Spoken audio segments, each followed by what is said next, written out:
As Democrats figure out who they are and where they want to go, these are the leading figures at the moment that we should be watching. The most interesting figure right now is California Governor Gavin Newsom. He is at the same time fighting the Democrats in Washington as being too weak. He is at the same time trying to build a bigger tent for the party, inviting MAGA figures like Steve Bannon and Charlie Kirk on his podcast. He is just trying to set up the movement for a 2028 campaign in a very transparent way, all the while keeping donors and activists alike agitated against the people actually in charge of the Democratic Party in Washington at the moment. Similarly, we're seeing Illinois Governor J.B. Pritzker, also a governor of a solidly blue state, making moves for 2028. He was in Washington recently and basically laid waste to the current Democratic leadership, trying to make moves against it. He's similarly looking at 2028. He's hiring a lot of White House veterans from the Biden administration and before into his team.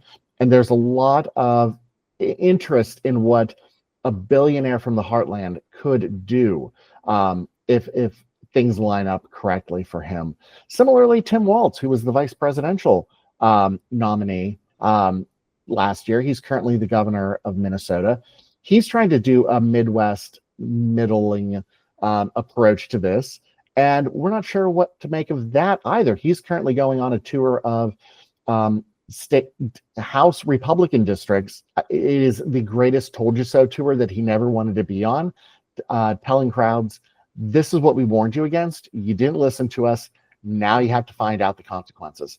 It's a really interesting middle of the road situation here, trying to figure out where the Democrats are heading. The bottom line, though, is Democrats don't know where they're going. Alexandria Ocasio-Cortez, the congresswoman from New York, who is just this liberal firebrand, progressive darling, who's trying to lay the groundwork. We don't really think that she's going to run for president in the short term, but she is setting up a potential primary challenge in 2028.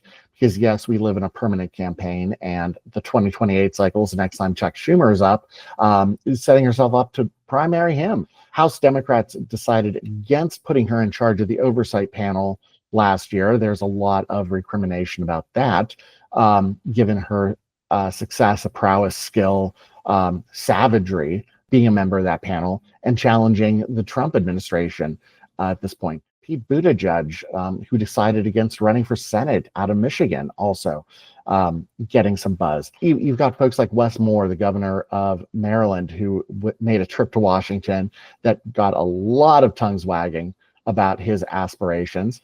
Ultimately, though, until there is a nominee, and that's going to be probably late spring, early summer 2028, Democrats are going to be operating rudderless. And that's going to be a really messy situation to watch as they try to figure out who they are and where they want to go.